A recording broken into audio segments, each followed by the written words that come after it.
بسم اللہ الرحمن الرحیم انا انزلناہ فی لیلۃ القدر، بے شک ہم نے نازل کیا اس قرآن کو لیلۃ القدر میں۔ وما ادراک ما لیلۃ القدر، آپ کو کیا پتا ہے لیلۃ القدر کیا ہے؟ لیلۃ القدر خیر من الف شہر، لیلۃ القدر کی عبادت بہتر ہے 1000 مہینے کی عبادت سے۔ 87 سال تقریباً بن رہے۔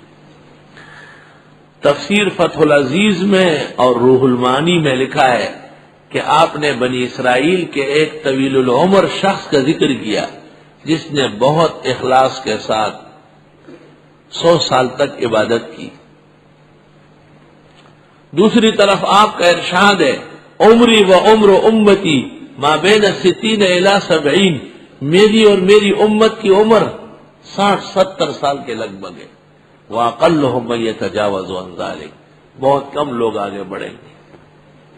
حضرت بنوری 3 سال آگے بڑھے تھے، مولانا لطف اللہ صاحب 4 سال آگے بڑھے ہیں، 7 سال۔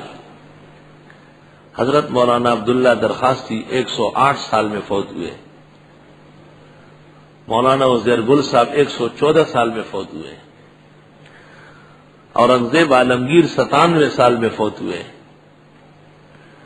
حضرت شیخ الاسلام مولانا حسین احمد صاحب 88 سال میں فوت ہوئے، اور مولانا اشرف علی اور مولانا غلام غوث یہ سب کے سب آگے بڑھے۔ مفتی محمود 62 سال میں فوت ہوئے، اقل عمر ہے وہ۔ مولانا انور شاہ سے 59 سال میں فوت ہوئے، 60 سے بھی کم۔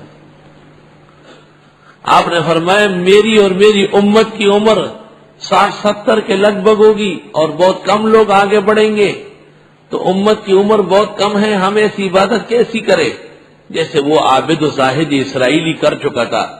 صحابہ کو رشک آیا بہت زیادہ، اللہ نے ان کے حال پر احسان فرمایا اور ایک ایسی رات عطا فرمائی جس ایک رات کی عبادت وہ 87 سال کے برابر ہے۔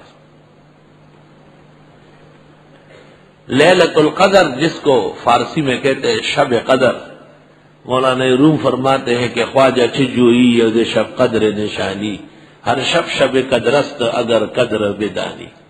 کیا شب قدر کرتے ہو؟ تیرے لیے ہر رات احترام کی ہے، تجھ میں قدر و لیاقت آنا چاہیے۔ یہ رات گزشتہ شرائع میں صرف انبیاء کے لیے تھی، امتوں کو اس کی اجازت نہیں تھی۔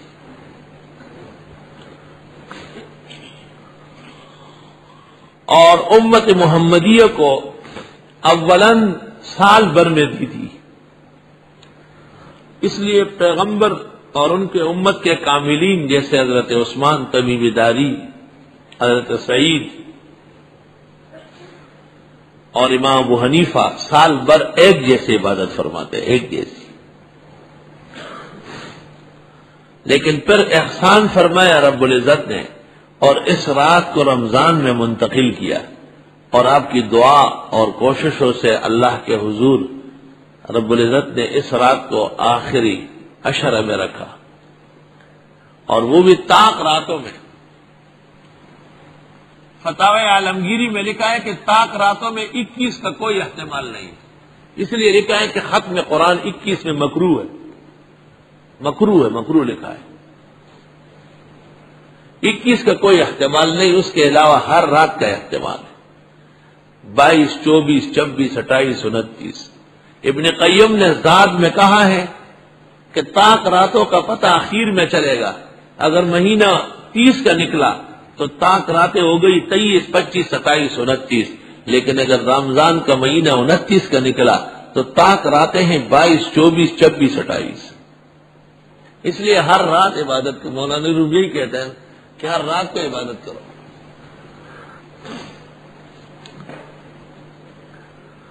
بخاری شریف میں ہے کہ رب العزت نے آپ کے ساتھ وعدہ کیا تھا کہ بس متعین کر کے دے، اور آپ بڑے خوش گھر سے نکلے۔ فرآ رجلین، آپ نے 2 آدمیوں کو دیکھا جو آپس میں تو میں کر رہے تھے، آپ بڑے غمگین ہو کر کے تشریف لائے اور فرمایا مجھ سے وعدہ ہوا تھا اس رات کے متعین کر کے دینے کا، لیکن دو آدمی راستے میں تو میں کر رہے تھے، ان کی وجہ سے اب یہ اٹھا لی گئی، یعنی تعین اٹھا لیا گیا، تعین متعین نہیں ہوا۔ اب سوال یہ ہے کہ وہ دو صحابہ تھے، مسلم تھے، مخلص تھے، جان نثار تھے، رضی اللہ عنہم تھے، اور ان کے شور کرنے سے فرمایا اور ان کے تو میں کرنے سے لیلۃ القدر کی تعین ختم ہو گئی۔